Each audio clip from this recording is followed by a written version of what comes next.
नमस्कार साथियों, मैं आचार्य रामजस सेन स्वागत करता हूं आप सभी का हमारे YouTube चैनल आचार्य रामजस सेन में। साथियों, आज जो मैं जिस विषय को लेकर के आपके सामने उपस्थित हुआ हूं, वो विषय है साथियों रीट 2021 में हमारा सिलेबस जो है वो संशोधित हुआ था साथियों।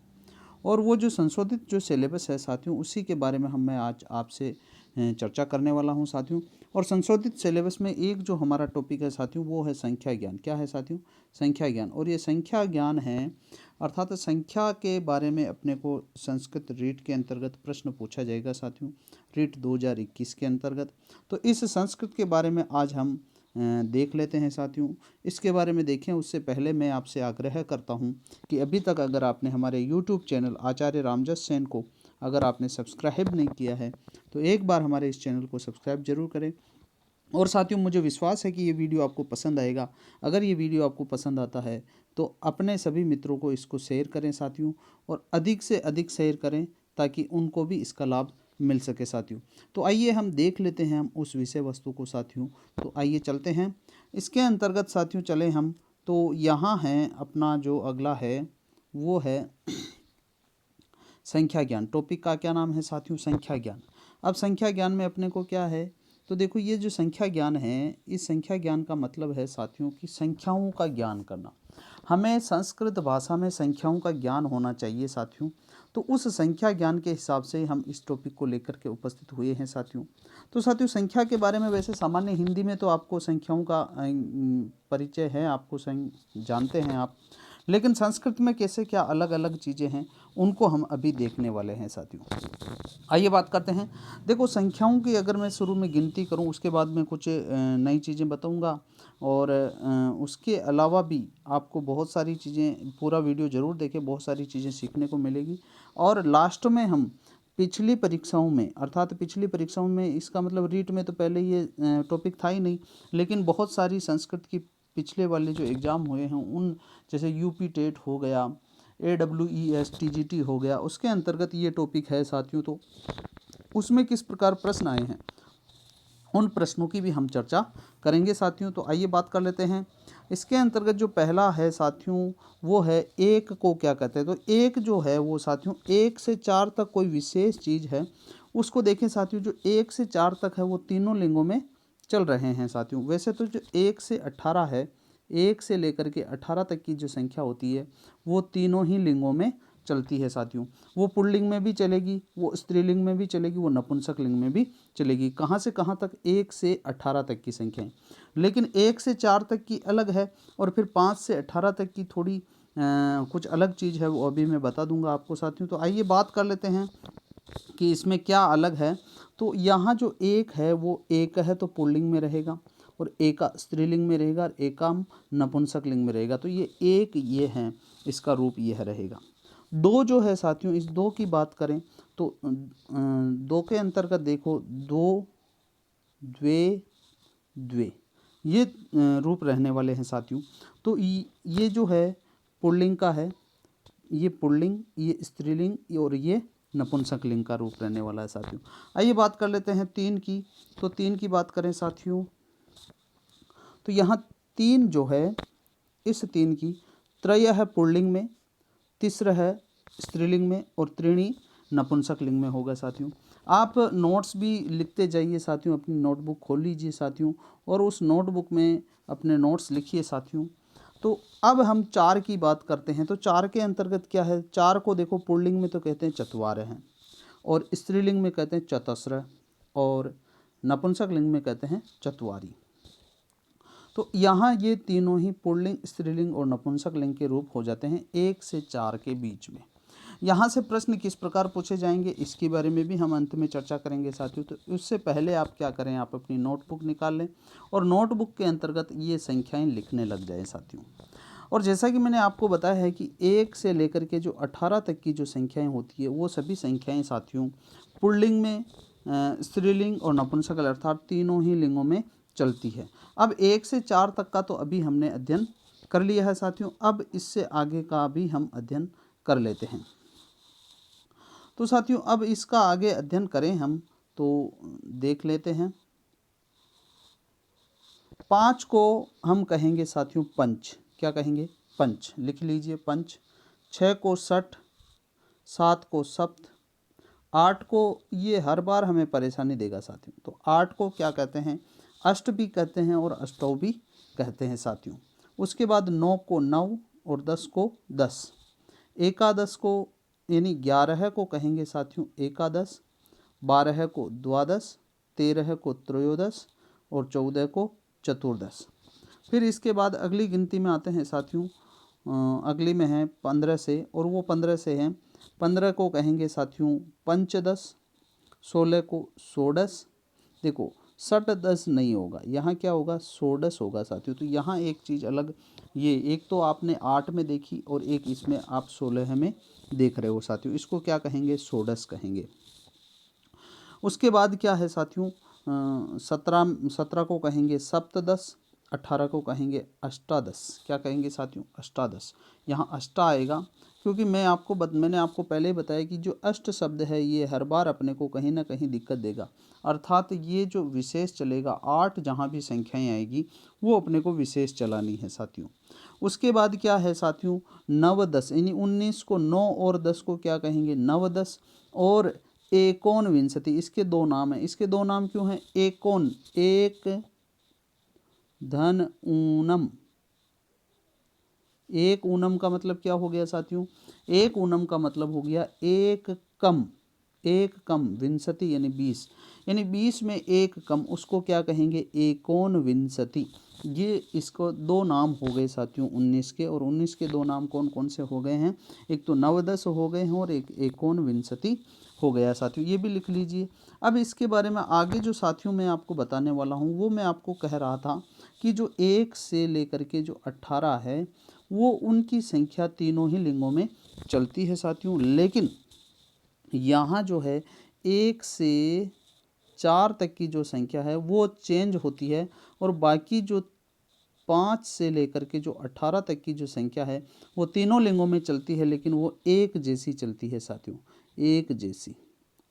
पुल्लिंग में, स्त्रीलिंग में, नपुंसक लिंग में सारी वो एक जैसे चलेगी। जैसे पंच बालिका, पंच बालक है, पंच फलम, ये सारे ये जैसे 5 है तो ये 5 ऐसे कैसे रहेंगे पुल्लिंग, स्त्रीलिंग, नपुंसक लिंग में।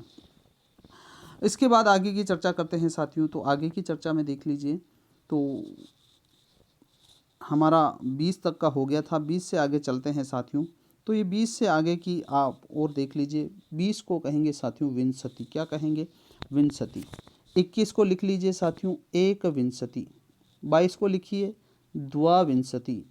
23 का लिखिए आप त्रयोविंशति। जहाँ विंशति के बाद में, यानी विंशति के बाद में जो संख्या होती है, जैसे ये 20 के बाद 1 है तो हम उसको 1 और 20 ऐसा लिखेंगे।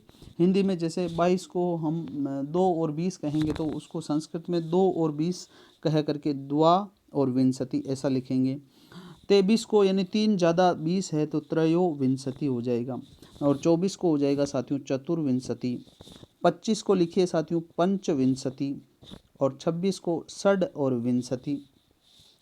27 को लिख लीजिए आप सप्तविंशति, और 28 को लिखिए अष्टाविंशति। ये अष्ट, ये मैंने कहा ना आपको, ये हर बार दिक्कत देगा। अष्टविंशति नहीं होकर के क्या होगा साथियों, अष्टाविंशति होगा। क्या होगा, अष्टाविंशति। उसके पश्चात देखो 29 है, 29 का मतलब क्या हो गया, नवविंशति। अभी 9 और 20 तो हो गया। इसके अलावा जो 30 है उस 30 को क्या कहते हैं, 63 कहते हैं, यानी 30 में एक कम है तो यहाँ एकोन त्रिंशत भी इसका दूसरा नाम हो जाता है साथियों। तो यहाँ नवविंशति और एकोन त्रिंशत ये 29 के दो नाम हैं, इनको दो तरीके से पहचाना जाता है साथियों। आइए हम 30 से आगे की संख्या के बारे में लिखते हैं, देखते हैं, पढ़ते हैं। तो आप तो लिख ही रहे होंगे साथियों। आइए 30 से आगे की संख्या देखते हैं। 30 से अगर 40 की संख्या की हम बात करें, 31 से 40 की संख्या, तो उसकी बात करते हैं साथियों। तो देखो इसके अंतर्गत क्या हो रहा है कि ये है, देखो 31 को कहते हैं एक त्रिंशत। जैसे एक विंशति कहा था तो 30 को कहते हैं त्रिंशत, तो यहाँ एक ज़्यादा 30 है तो यहाँ एक त्रिंशत हो गया। 32 को कहेंगे साथियों द्वात्रिंशत, और 33 को कहेंगे त्रयस्त्रिंशत। 34 4 ज़्यादा त्रिंशत तो ये चतुस्त्रिंशत हो जाएगा। उसके पश्चात 35 को पंच त्रिंशत हो जाएगा साथियों। आगे बात करते हैं 36 की, तो 36 को कहेंगे साथियों षट त्रिंशत। ये आप लिखते जाइए साथियों। अगर आपको लगता है कि वीडियो थोड़ा फास्ट बन रहा है तो फिर उस वीडियो को आप पुश कर करके आप अपने इस कॉपी में लिख सकते हैं साथियों। आगे 37 की बात करते हैं, तो 37 के अंतर्गत साथियों सप्त त्रिंशत, अर्थात 7 और 30, तो इसको संस्कृत में सप्त त्रिंशत कहेंगे साथियों। त्रिंशत जो शब्द है वहाँ हमेशा तय जो रहेगा ये हलंत वाला रहेगा, ये भी आपको ध्यान में रखना है साथियों। आगे बात करते हैं 38 की, तो 38 को अष्टात्रिंशत, अर्थात ये अष्ट नहीं होगा। जैसा कि मैं पहले आपको बता दिया था कि ये अष्टा यानी ये 8 अपने को बार बार दिक्कत करेगा, तो यानी दिक्कत करने का मतलब क्या है, यहाँ आ लगेगा। तो 38 को हम करेंगे अष्टात्रिंशत। अब 39 आ गया साथियों, 1 कम 40 भी आ गया और 9 और 30 भी आ गया। तो 9 और 30 का तो मतलब हो गया नवत्रिंशत, और 1 कम 40 की बात करें तो ये हो गया एकोनचत्वारिंशत, अर्थात 40 को क्या कहेंगे, चत्वारिंशत कहते हैं, इसीलिए ये एकोनचत्वारिंशत शब्द बना है। अब बात करते हैं 40 की, तो 40 को कहते हैं चत्वारिंशत। चत्वारिंशत में भी साथियों जो ये तय है ये हलंत है, तो इसका भी आपको ध्यान में रखना है साथियों। आइए हम 40 से आगे की संख्या को देखते हैं साथियों। 40 से आगे की संख्या देखें तो ये है साथियों 40 से आगे की संख्या, और इसके बारे में हम अभी देख लेते हैं।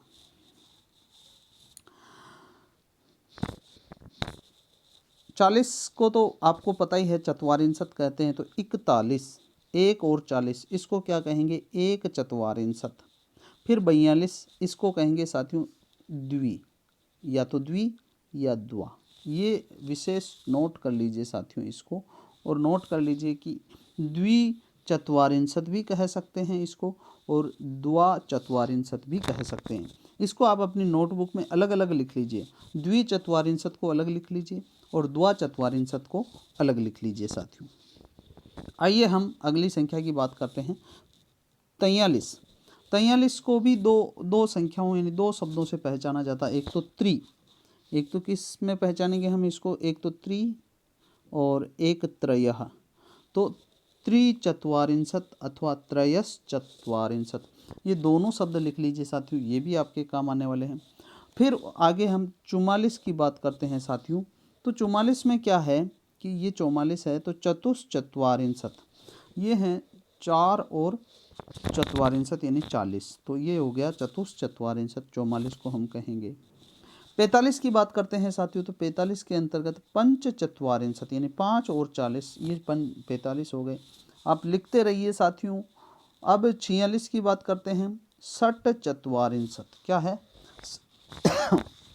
षट चत्वारिंशत। फिर इसके बाद 47 को कहेंगे साथियों सप्त चत्वारिंशत, क्या कहेंगे 47 को, सप्त चत्वारिंशत। अब आगे की बात करो साथियों, जो 48 है उस 48 को हम कहेंगे अष्ट अथवा अष्टा, ये दो अष्ट चत्वारिंशत अथवा अष्टा चत्वारिंशत। ये तो मैं आपको पहले ही बता चुका हूँ कि ये हम अपने को बार बार प्रॉब्लम करेगा। तो अष्ट चत्वारिंशत अथवा अष्टा चत्वारिंशत। फिर इसके बाद हम बात करते हैं साथियों अगले की, तो यहाँ जो 49 है 49 को हम दो नाम, जहाँ भी एक कम होगा वहाँ दो नाम हो जाएंगे साथियों। एक तो नव चत्वारिंशत यानी 9 और 40, और एकोन पंचाशत यानी 50 में एक कम, तो ये इसके दो नाम हो जाएंगे, एकोन पंचाशत और नव चत्वारिंशत। फिर जो 50 है उस 50 को कहेंगे साथियों पंचाशत, क्या कहेंगे साथियों, पंचाशत। तो 50 तक तो आपको ध्यान में आ गया है साथियों। इसके बाद हम आगे 100 तक की पूरी अभी गिनती देखेंगे साथियों, और 100 तक आपको भी लिखना है साथियों। आइए हम 50 से आगे देखते हैं। 50 से आगे की संख्या है साथियों, तो यहाँ 50 से आगे की संख्या को भी हम देख लेते हैं। यहाँ जो 51 है, 51 को कहेंगे साथियों एक पंचाशत। बस वो का वही सिस्टम बार बार लागू हो रहा है साथियों, बार बार चल रहा है वो का वही सिस्टम। फिर जो 52 है साथियों, 52 को यहाँ द्वि अथवा, देखो यहाँ द्वि अथवा द्वा, ये दो है, या तो द्वि लिखेंगे या द्वा लिखेंगे, अर्थात दो नाम हो जाएंगे इसके। एक तो द्वि पंचाशत अथवा द्वा पंचाशत, ये दो प्रकार के यहाँ नाम होंगे साथियों इसके, तो ये आप दो अलग अलग लिख लेंगे। 53 को क्या कहेंगे साथियों, तो 53 को ये त्रिपंचाशत अथवा त्रय पंचाशत, ये दो नाम होंगे इसके भी, तो इसको भी आप अलग से अलग अलग लिख लेंगे साथियों। अब लिखिए 54, 54 को कहेंगे साथियों चतुष्पंचाशत, क्या कहेंगे, चतुष्पंचाशत। ये देखो, ये एक बार आपको ये तो 100 तक तो आपको याद करने ही है, 1 से लेकर के 100 तक तो आपको याद करने ही है साथियों। चूँकि ये तो याद करना ही पड़ेगा, उसके बाद कुछ महत्वपूर्ण चीज़ें मैं आपको बताने वाला हूँ साथियों, क्योंकि गिनती अगर पहली दूसरी में भी हमने याद की थी तो वो भी ऐसे ही रट कर के की थी। तो एक बार 1 से 100 तक को तो आपको ऐसे ही याद करना, पहले अपनी नोटबुक में लिख लीजिए, फिर उसको याद करिए। फिर आगे देखते 55 को क्या कहा जाता है, पंचपंचाशत, क्या कहा जाएगा, पंचपंचाशत। अब है ये 56 है, 56 को कहेंगे षट पंचाशत, क्या कहेंगे, षट पंचाशत। इसके आगे जो 57 है, 57 को कहेंगे सप्त पंचाशत, क्या कहेंगे, सप्त पंचाशत। 58 जो है, 58 को हो जाएगी, देखो ये 8 हमेशा प्रॉब्लम देगा, तो यानी 8 तो आपके दिमाग में बिठा लो, ये हमेशा प्रॉब्लम देगा, अर्थात ये अष्ट भी होगा और ये अष्टा भी होगा। तो यहाँ दो नाम हो जाएंगे, अष्ट पंचाशत अथवा अष्टा पंचाशत, ये दो 58 को दो शब्द के नाम से पहचाना जाएगा। फिर आ गया 59, एक कम वाला, तो एक कम मतलब ये किस में एक कम है, तो 60 में एक कम है, 60 को क्या कहेंगे, षष्ठी कहेंगे, षष्ठी कहेंगे, तो एकोन षष्ठी यानी 60 में एक कम, एक शब्द तो ये हो गया। एक ये 9 और 50 है, इसलिए यहाँ नव पंचाशत शब्द का प्रयोग होगा साथियों। तो ये 51 से 60 तक आपने गिनती फिर देख ली है साथियों। अब 60 से आगे की गिनती देखते हैं, लिखिए साथियों आप 60 से आगे की गिनती। तो 60 से आगे की गिनती है ये, इसको हम देख लेते हैं 61। तो 60 को क्या कहते हैं, षष्ठी कहते हैं, वो की वही प्रोसेस लागू हो जाएगी, एक षष्ठी, द्वा षष्ठी, द्विषष्ठी, इस प्रकार वापस प्रोसेस लागू हो जाएगी। तो 61 को कहेंगे एक षष्ठी, 62 को वही द्विषष्ठी अथवा द्वा षष्ठी यही कहेंगे, 63 को कहेंगे साथियों वही उसी प्रकार पूर्वत्री षष्ठी अथवा त्रय षष्ठी ये कहेंगे। उसके बाद 64 को कहेंगे चतुष्षष्ठी, 65 को कहेंगे पंचषष्ठी, 66 को कहेंगे षट षष्ठी, 67 को कहेंगे सप्तषष्ठी। लिखते जाइए आप। फिर उसके बाद 68 है, 68 को कहेंगे साथियों अष्ट षष्ठी अथवा अष्टाषष्ठी, क्योंकि ये 8 हमेशा प्रॉब्लम देगा, तो ये प्रॉब्लम देते यानी 8 हमेशा प्रॉब्लम देगा, यानी 8 आते ही आपको ध्यान में प्रॉब्लम समझ में आ जाएगी, तो ये आप उसमें सही कर सकोगे। उसके बाद 69 यानी एक 70 में एक कम है, तो उसका तो हो जाएगा एकोन सप्तति, क्योंकि 70 को क्या कहेंगे हम साथियों, सप्तति कहेंगे। और 9 और 6 है, इसी कारण 9 और 60 है, तो इसको कहेंगे नवषष्ठी। ये दो दो शब्द इसके लिए प्रयुक्त हो रहे हैं। और 70 को हम कहेंगे साथियों सप्तति। तो 70 तक की तो गिनती आपकी अभी कंप्लीट हो चुकी है साथियों। आइए हम आगे की बात कर लेते हैं, 70 से आगे की। 70 से आगे की बात करें तो ये हैं साथियों 71 से लेकर के 80 तक की गिनती है, इसको भी हम अभी देख लेते हैं। तो आइए देखते हैं। ये लो 71 को हम कहेंगे साथियों एक सप्तति, क्या कहेंगे, एक सप्तति। वो का वही सिस्टम है जो पूर्ववत चला आ रहा है, षष्ठी। अब वहाँ हम क्या करेंगे, वहाँ षष्ठी लगा रहे थे तो षष्ठी की जगह अपने को सप्तति लगा देना है। 72 को कहेंगे द्विसप्तति अथवा द्वा सप्तति, ये हो जाएगा। और 73 को कहेंगे त्रिसप्तति अथवा त्रय सप्तति, ये हो जाएगा साथियों। 74 को चतुस्सप्तति और 75 हो जाएगा पंच सप्तति। लिखते रहिए आप साथियों, और जैसे जब तक लिखेंगे नहीं तब तक आपको ये याद नहीं होगा।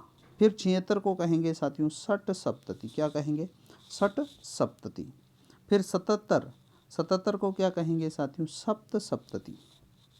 और ये 8 हमेशा प्रॉब्लम देता है, अर्थात अष्ट सप्तति अथवा अष्टा सप्तति ये पद बनेगा साथियों।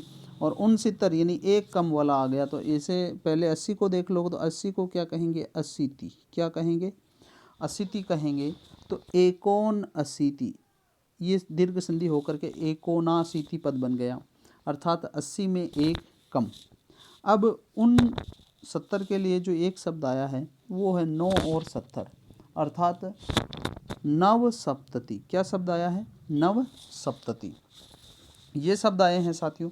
तो ये हो गई आपकी गिनती 71 से लेकर के 80 तक की, ये गिनती हो गई। तो 80 तक की गिनती आप सभी ने लिख ली है। उसके बाद हम 80 से आगे ऊपर की गिनती देख लेते हैं। तो ये है साथियों 81 से 90 की गिनती। लिखना शुरू कर दीजिए 81 से 90 की गिनती। तो इसके अंतर्गत ये लिख लीजिए, पहली है साथियों, ये है 81। 81 को कहेंगे एकाशीति। क्या कहेंगे? एकाशीति, यानी 1 और 80। 82 को कहेंगे द्वयाशीति, यानी 2 और 80। यहाँ साथियों आपको नोट करने वाली चीज़ है कि जो 80 है, इस 80 को यहाँ मैं अलग पेन से लिख रहा हूँ, आपको ध्यान में रह जाएगा।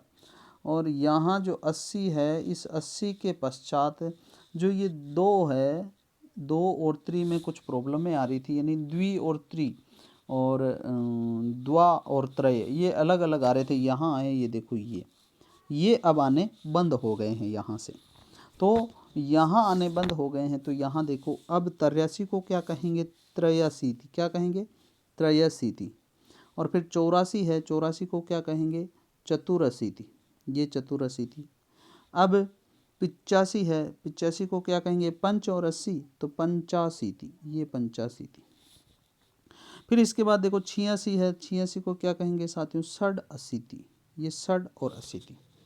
फिर इसके बाद देखो 87, तो 87 को क्या कहेंगे? 87 को नोट कर लो, ये है 87 को नोट कर लो, सप्ताशीति, यानी सप्त और 80, ये हो गया। फिर अष्ट, अष्ट की भी यहाँ अष्टाशीति, यानी यहाँ जो होगा, यहाँ देख लीजिए, अष्ट धन अशीति, अर्थात ये अ और ये अ मिलेगा तो आ ही बनेगा, और अष्टा का भी आ मिलेगा तो आ ही बनेगा। तो यहाँ जो रूप बनेगा साथियों, वहाँ एक ही बनेगा और ये बनेगा अष्टाशीति। क्योंकि मैंने कहा ना, ये 8 हर बार प्रॉब्लम देता है, लेकिन यहाँ प्रॉब्लम देने से दोनों ही रूप एक जैसे ही बन रहे हैं साथियों। फिर 89 की बात करें तो 89 के अंतर्गत 9 और 80 की बात करेंगे तो यहाँ नवाशीति हो जाएगा। और यहाँ एक कम 90 की बात करेंगे तो साथियों एकोननवति हो जाएगा, अर्थात ये इसके 2 नाम हो जाएंगे। फिर जो 90 है, 90 को हम कहेंगे नवति। क्या कहेंगे साथियों? नवति। ये जो हो गए साथियों, और ये जो संख्याएं हो गई है आपके 81 से लेकर के 90 तक की। और मेरे हिसाब से अब आपको संस्कृत में संख्याएं बनाना भी आना हो गया होगा साथियों, आपको समझ में आना लग गया होगा कि कैसे ये संख्याएं बन रही है, क्योंकि आप 20 से ही 1 विंशति, द्वा विंशति ऐसे बना ही रहे हो।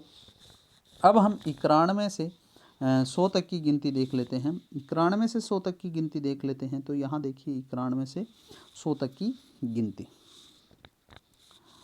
91 से 100 तक की अभी देखो। तो यहाँ एक 90 है, 90 को तो क्या कहते हैं आपको ध्यान में है? नवति कहते हैं। तो 91 को कहेंगे साथियों, 91 को क्या कहेंगे? तो 91 को कहेंगे एक नवति। क्या कहेंगे?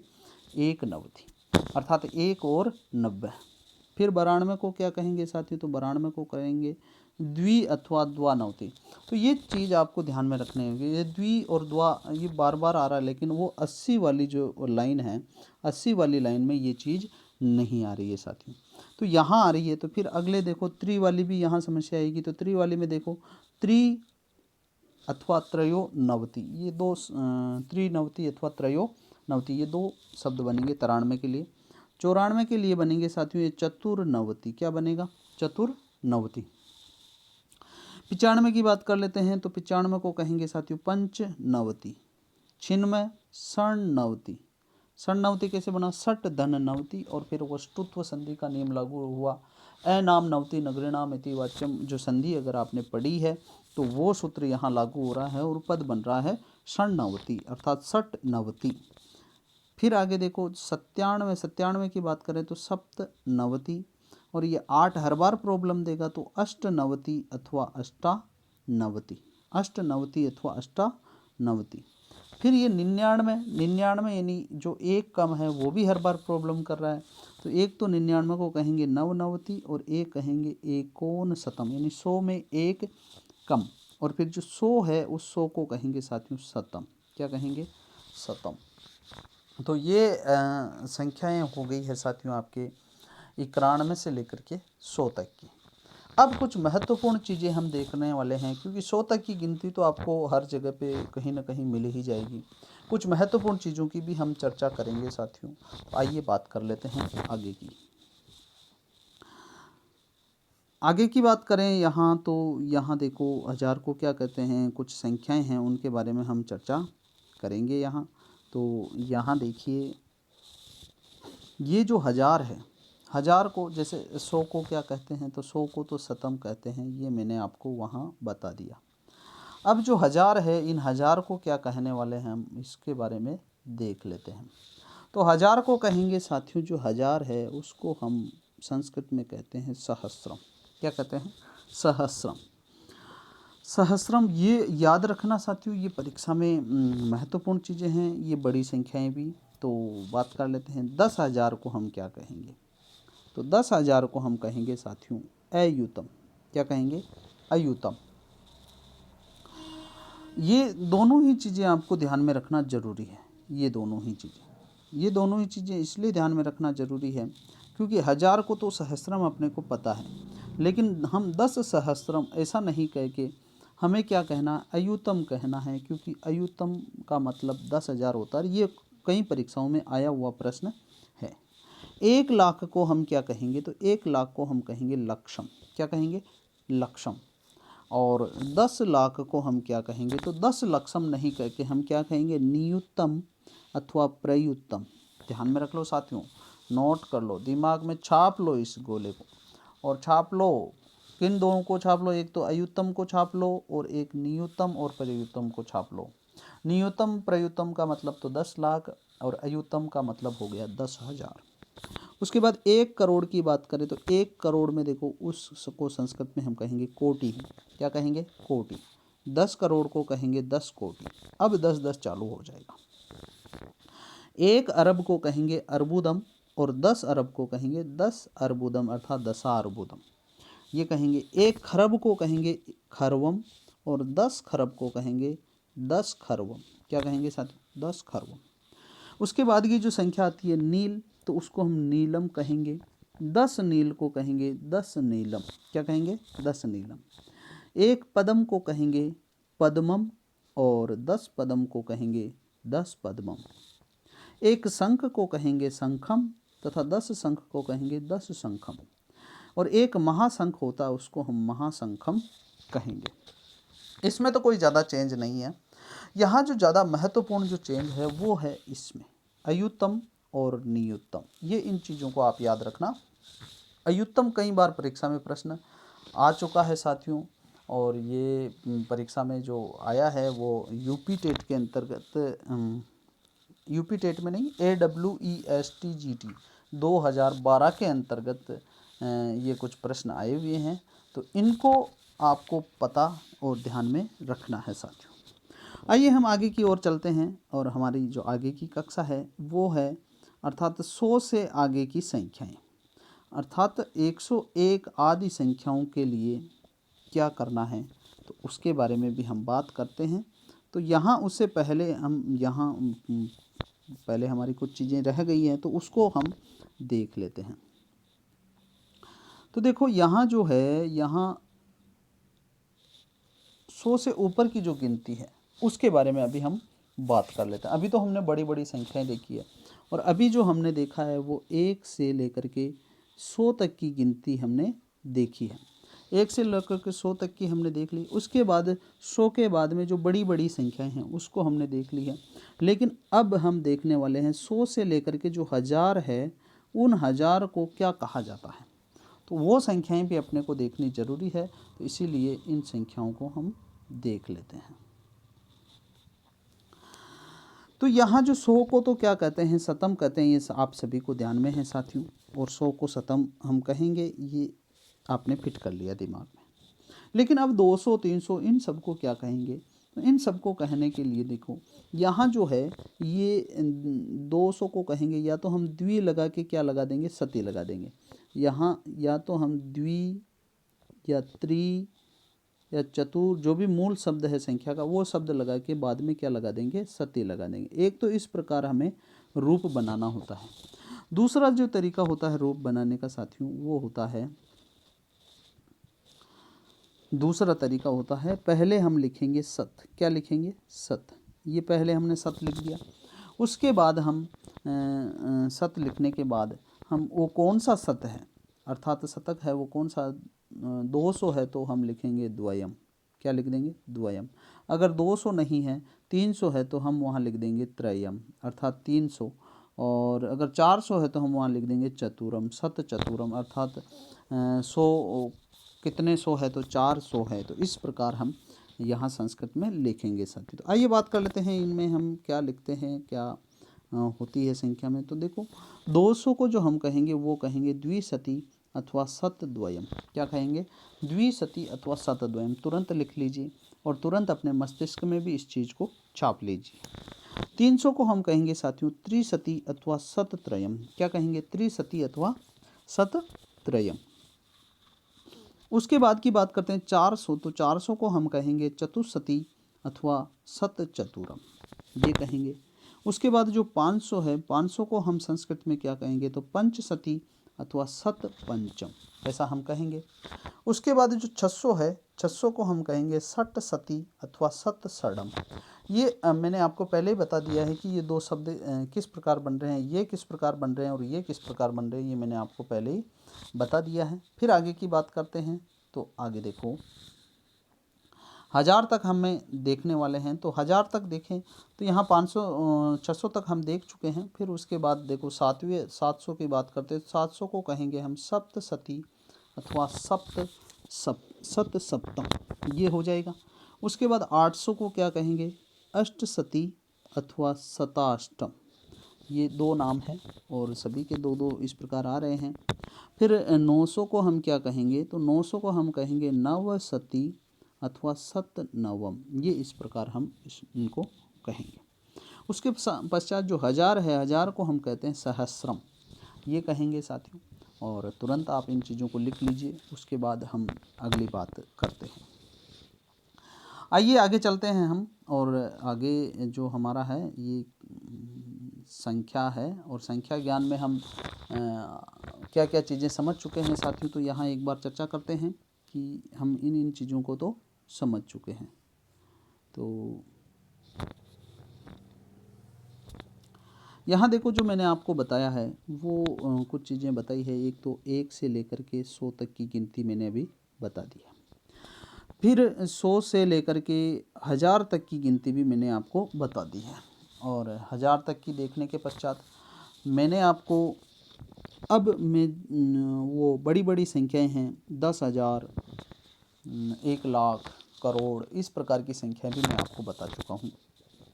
लेकिन जो अब हम बात करने वाले हैं जो कुछ छुट्टी संख्याएं होती है, जैसे जो संख्याएं हैं, जैसे 100 का अपने को ध्यान में आ गया, 100 तक अपने को ध्यान में आ गया, और 200 भी ध्यान में आ गया, 300 भी ध्यान में आ गया। लेकिन अगर अपने से पूछ लिया जाए कि 150 को हम क्या कहेंगे या 110 को हम क्या कहेंगे, तो फिर हमारे दिक्कत पैदा हो जाती है साथियों।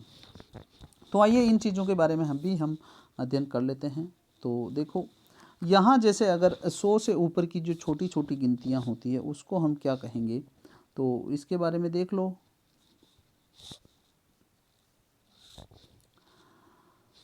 यहाँ क्या कहेंगे, तो यहाँ देखो 101 जो होता है, वहाँ जो 101 है, इस प्रकार की जो संख्या ज्ञात करेंगे तो उसके लिए हमें क्या करना है कि जो एक, जैसे यहाँ 100 है, 101 में 100 से ऊपर क्या है? 1 है, तो ऊपर है, उन्नत है। ऊपर को हम संस्कृत में या तो क्या कहेंगे? अधिक। क्या कहेंगे? अधिक। या फिर हम उसको कहेंगे उत्तर। क्या कहेंगे साथियों? उत्तर। तो हम एक अधिक है या एक उत्तर है, किससे हैं? 100 से। तो यहाँ हम उसमें जोड़ेंगे 1। क्या जोड़ेंगे? 1। अधिक जोड़ेंगे तो एकाधिक हो जाएगा, और उत्तर जोड़ेंगे तो एकोत्तर हो जाएगा, यानी संधि का नियम लग जाएगा। तो अभी हम अधिक से अगर बनाएं तो यहाँ एक अधिक, फिर अधिक कितने से हैं? 100 से हैं, तो एक अधिक शतम। क्या बन जाएगा? एक अधिक शतम। अगर उत्तर से हम बनाते हैं तो एकोत्तर शतम। क्या हो जाएगा? एकोत्तर शतम। ये इस प्रकार ये 101 की संख्या होगी। बात करते हैं 101 से और भी संख्याएं हैं। तो 102 की बात करें हम, तो 102 में हम बात करते हैं, तो 102 में क्या है साथियों, यहाँ द्विअधिकम क्या है, द्विअधिकम, दो अधिक है, तो द्विअधिकम शतम, द्वयाधिक शतम। फिर 103 की बात करो तो त्रयाधिक शतम। अब वैसे ही यहाँ 200 अगर आपसे पूछ ले वे 202 को क्या कहेंगे, तो 2 अधिक 200, तो यहाँ शतम को हटा करके अपने को क्या लिख देना, द्विशती लिख देना है। जैसे 202 को हम क्या कहेंगे, द्वय अधिक द्विशती, क्या कहेंगे, द्वय अधिक द्विशती। वैसे ही 203 को क्या कहेंगे, त्रय अधिक शतम को हटा देंगे और यहाँ क्या लिख देंगे, द्विशती लिख देंगे, त्रय अधिक द्विशती। इसी प्रकार अगर 302 ये कहना हो तो फिर हम क्या कहेंगे, तो द्वय अधिक त्रिशती। अगर आपने को करना है 405 तो पंच अधिक चतुष्शती, पंच अधिक चतुष्शती। अगर अपने को कहा जाए कि 450 है तो इसको क्या कहेंगे, तो 50 को 50 ज़्यादा है ना, तो 50 अधिक चतुष्शती, 50 अधिक चतुष्शती। मेरे हिसाब से ये चीज़ें अब आपको समझ में आने लग गई होगी, क्योंकि एक बार ये चीज़ जो आपको समझ में आ गई तो उसके पश्चात ये चीज़ें अपने आप आपको समझ में आ जाएगी साथियों। आइए फिर अगली बात कर लेते हैं। अगली बात करें उससे पहले मैं एक बार रिवाइज और करवा देता हूँ, हो सकता है आपको समझ में नहीं आया हो। तो देखो 101, इसको अगर संस्कृत में लिखना है तो कैसे लिखेंगे, 1 अधिक 100, 1 अधिक 100, तो 1 अधिक शतम, अर्थात 1 अधिक लिखना है या 1 उत्तर लिखना है। अब ये 100 से ज़्यादा है, अगर 100 से नहीं 200 से ज़्यादा है तो 1 अधिक द्विशती अर्थात 201, 1 अधिक त्रिशती तो 301, 1 अधिक चतुष्शती तो 401, 1 अधिक पंचशती तो 501। तो इस प्रकार की संख्याएं आप निरंतर ये नीचे बन रही है और उसके आधार पे आप बनाते रह सकेंगे साथियों। तो 1 से 1000 तक की गिनती भी आपको सारी गिनती आने लग गई होगी साथियों, और मैं विश्वास करता हूँ कि आपको समझ में आ गई होगी। उसके पश्चात अगर फिर भी अगर आपको कुछ चीज़ें समझ में नहीं आती है तो आप नीचे कमेंट बॉक्स में लिख सकते हैं। नीचे कमेंट बॉक्स में नहीं लिख सकते तो मेरे व्हाट्सअप नंबर पे आप कर सकते हैं मैसेज, और उस पर मैं आपका समाधान कर दूंगा। फिर भी चीज़ें समझ में नहीं आती है तो आप कमेंट में करके कहिए, तो उसके लिए अलग से कोई वीडियो, छोटा वीडियो बना के मैं आपके सामने प्रस्तुत कर दूंगा। अब आगे हैं साथियों की संख्या ज्ञान से संबंधित ध्यातव्य बिंदु। संख्या ज्ञान में अपने को कुछ चीज़ें ध्यान में रखने योग्य होती है, और वो कौन कौन सी चीज़ें ध्यान में रखने योग्य होती तो उसके बारे में हम यहाँ बात करेंगे। संख्या 1 से 4 तक जो हो वो तीनों लिंगों में चलेगा, और 5 से 18 भी क्या होगा, तीनों लिंगों में चलेगा। लेकिन जो 5 से 18 जो संख्या होगी वो समान रूप में चलेगी, पुल्लिंग में भी वैसे ही चलेगी, स्त्रीलिंग में भी वैसे ही चलेगी, तथा नपुंसक लिंग में भी वैसे ही चलेगी। इसके बाद दूसरी चीज़ जो आपको ध्यान में रखनी है साथियों, संख्या 3 से 18 यानी 3 से त्रय से लेकर के अष्टादश तक जो संख्या होती है वो हमेशा बहुवचन में ही प्रयुक्त होती है। उनका कभी भी एक वचन या द्विवचन नहीं होता, क्योंकि एक वचन द्विवचन हमेशा 1 और 2 का ही होता है। तो एक वचन का एक वचन, एक का एक वचन होगा तथा 2 संख्या का द्विवचन होगा। ये आपको वैसे भी सामान्य रूप से ध्यान में है। तीसरे नंबर की जो चीज़ आपको ध्यान में रखनी है साथियों वो है एकोनविंशति यानी 19 से लेकर के नवनवति, यानी नवनवति का मतलब क्या है, 99 तक सारे शब्द जो होंगे वो एक वचन में होंगे। कौन से वचन में होंगे, एक वचन में। ध्यान में रखो, बहुवचन में तो केवल 18 तक की आ रही है संख्याएं, बहुवचन में तो केवल 18 तक की आ रही है, लेकिन 18 से आगे जो 99 तक की संख्याएं हैं यानी एकोनविंशति यानी 19 से लेकर के 99 तक की जो संख्याएं हैं वो हमेशा एक वचन में ही आएगी, अर्थात उसके रूप भी चलेंगे तो भी वो एक वचन में ही चलेंगे। और लिंग कौन सा होगा साथियों, वो होगा साथियों स्त्रीलिंग का, अर्थात 18 अथवा 18 से पहले या 19 से पहले की जो संख्या है वो तो तीनों ही लिंगों में चलती है। 19 और 19 के बाद की जो संख्या है वो स्त्रीलिंग में ही चलेगी, और वो 99 तक की जो सारी संख्या है वो स्त्रीलिंग में चलेगी। उसके अंतर्गत कुछ शब्द इकारांत आएंगे, कुछ तकारांत आएंगे। इकारांत का मतलब उसके अंत में छोटी ई रहेगी, ह्रस्व ई रहेगी, तथा तकारांत का मतलब होता है उस संख्या के आगे तय हलंत रहेगा। जैसे शब्द आएगा विंशति और अशीति, ये इस प्रकार के जो इकारांत शब्द आएंगे उनके जो शब्द रूप चलेंगे वो मति के जैसे चलेंगे। जैसे विंशति की तृतीय विभक्ति लगानी है तो मति की तृतीय विभक्ति क्या होती है, मत्या होती है, तो फिर यहाँ विंशति की तृतीय विभक्ति विंशत्या हो जाएगी साथियों। इसके आगे जो तकारांत शब्द आएंगे वो किसके जैसे चलेंगे, सरित है कि सरित जैसे, यानी सरित यानी जो नदी होती है, नदी का दूसरा जो तकारांत रूप होता है उसके जैसे इनके शब्द रूप चलेंगे। जैसे त्रिंसत, अब त्रिंसत की कोई विभक्ति लगानी है, जैसे सरित शब्द की षष्ठी विभक्ति माना कि नहीं, ये होती है सरी और तह, ये क्या होती है, सरित है, षष्ठी विभक्ति होती है। तो फिर त्रिंसत की षष्ठी विभक्ति भी त्रिंसतः, इस प्रकार त्रिंसतः, ये इसकी विभक्ति हो जाएगी साथियों। तो ये तीन चीज़ें तो आपने ध्यान में रख ली है साथियों। इसके अलावा आगे की चीज़ें देखते हैं।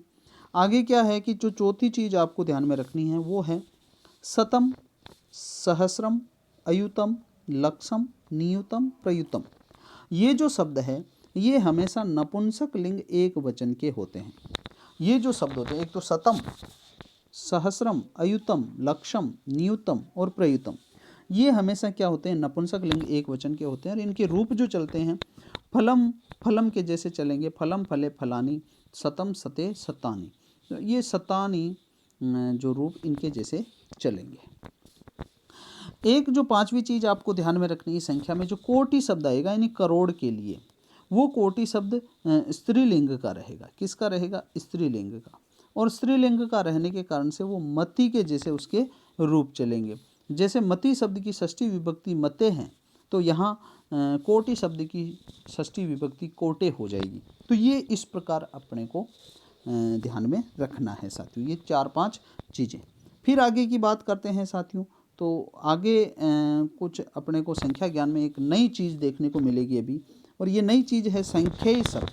क्या है साथियों, संख्येय शब्द। संख्येय शब्द क्या होते हैं, इनको भी हम देख लेते हैं। संख्येय शब्द का मतलब होता है संख्यावाची जो शब्द होता है, और वो संख्यावाची शब्द यानी क्रमवाचक विशेषण होता है। क्या होता है, क्रमवाची विशेषण। जैसे ये कोई व्यक्ति खड़े हैं, ये इस प्रकार व्यक्ति खड़े हैं, तो इसके अंतर्गत हम कहते हैं कि पहला व्यक्ति, दूसरा व्यक्ति, तीसरा व्यक्ति, चौथा व्यक्ति, अथवा व्यक्तिवाचक अथवा वस्तुवाचक जो विशेषण होता है वो संख्येय शब्द कहलाता है। और उसको हिंदी में हम कौन से यूज करते हैं, पहला, दूसरा, तीसरा, चौथा, पांचवा, छठा, सातवां, आठवां, नौवां, ये इस प्रकार हम प्रयोग करते हैं। तो इन चीज़ों को हम संस्कृत में क्या कहेंगे, ये भी आपको ध्यान में रखना है। तो आइए इस चीज़ के बारे में भी हम बात करते हैं। सबसे पहले तो आपको पहले से लेकर के 10 तक चीज़ें आपको ये ध्यान में रखनी है। और ये संख्या क्रम पहले से लेकर के 10 तक है। तो क्रम 1 से 10 तक देख लें तो सबसे पहले हम देखेंगे 1 से 3 तक। ये 1 से 3 तक, 1 से 3 तक जो भी ये संख्या क्रम चलेगा ये तीनों ही लिंगों में चलेंगे। कहाँ चलेगा साथियों, तीनों ही लिंगों में। ये अंत तक भी तीनों ही लिंगों में चलेंगे।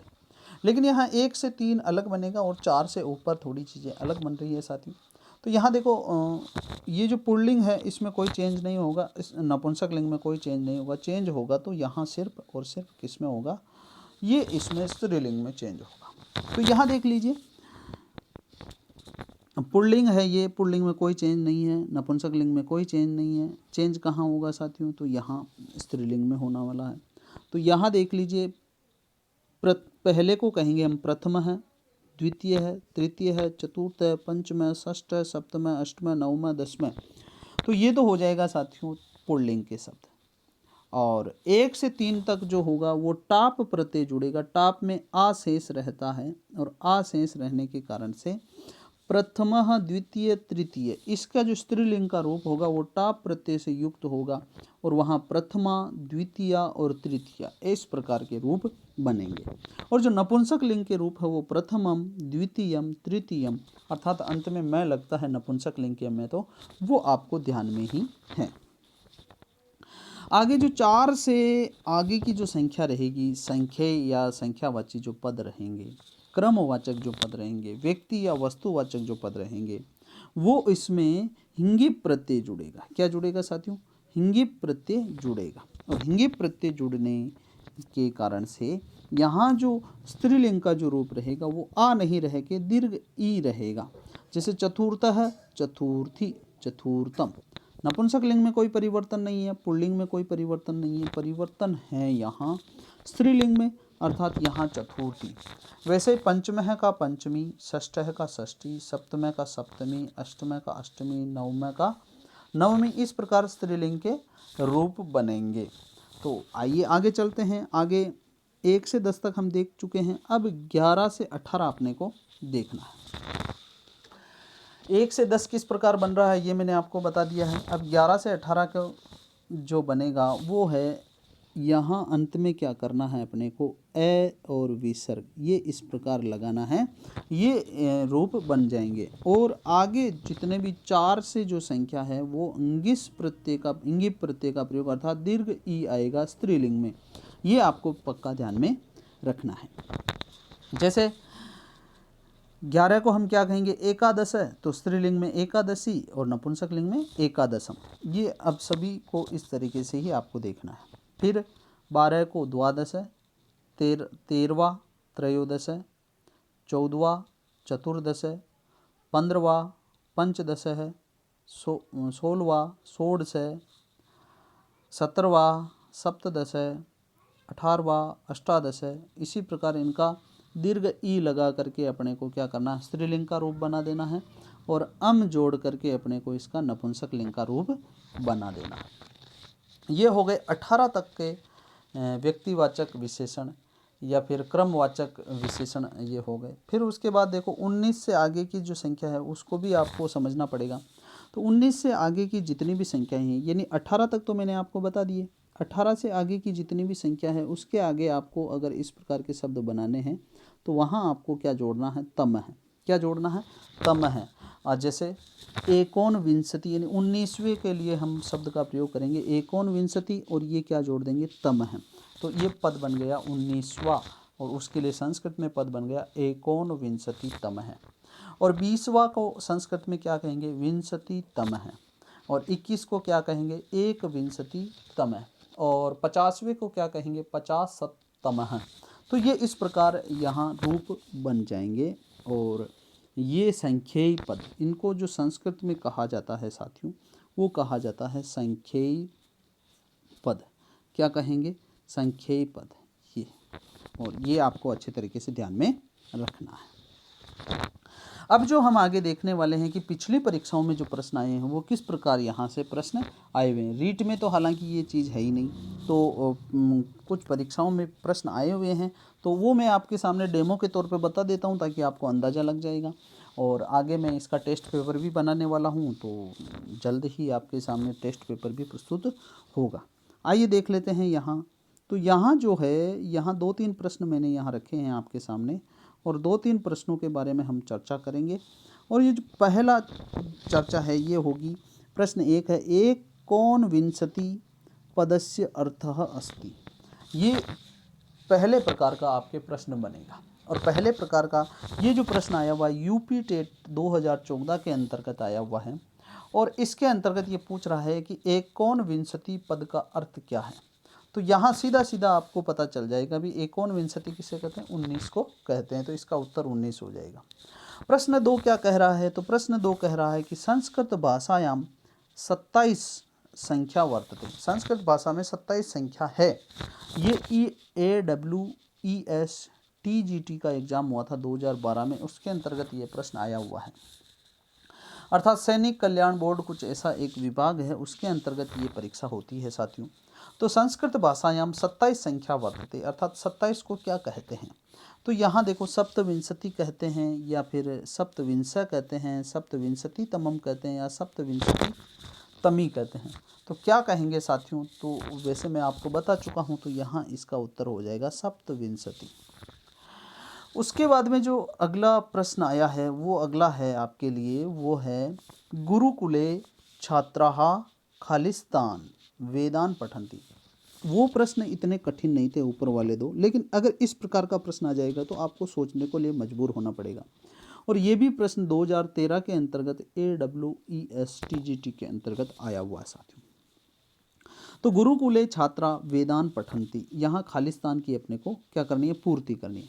अब यहाँ चतवारी आएगा, चतवार आएगा, चतुर आएगा, चतुरान आएगा, क्या आएगा, तो ये आपको समझना है। तो ये जो चार जो शब्द आया हुआ है, ये चार किसके लिए आया है, वेदों के लिए। तो जैसा विशेष्य होगा वैसा ही विशेषण होगा। तो वेदों की द्वितीया है वो बहुवचन का रूप आ रहा है। तो यहाँ भी चतुर शब्द का द्वितीया बहुवचन का रूप आएगा, तो यहाँ आएगा चतुरान। क्या आएगा, चतुरान। ये चीज़ें आपको सोच समझ के भरनी है साथियों। तो ये कुछ ऐसे प्रश्न हैं साथियों। आगे मैं टेस्ट पेपर भी आपके सामने प्रस्तुत करने वाला हूँ। तो मुझे विश्वास है कि ये वीडियो आपको ज़रूर पसंद आया होगा। अगर ये वीडियो पसंद आया है तो आप इस वीडियो को अधिक से अधिक मित्रों को शेयर करिए। आपके जितने भी मित्र रीट की तैयारी कर रहे हैं उन सभी को सेंड करिए, ताकि उनको भी लाभ मिल सके तथा हमारे भी उद्देश्य की पूर्ति हो सके कि हम आपके लिए जो निःशुल्क सेवाएं दे रहे हैं वो हमें भी प्रतिपुष्टि प्राप्त हो सके साथियों। तो आपका बहुत बहुत वीडियो अंत तक देखने के लिए धन्यवाद, और आपके उज्जवल भविष्य की कामना करता हूँ। और जो भी एग्ज़ाम हो, आपको फाइट हो, बहुत बहुत धन्यवाद।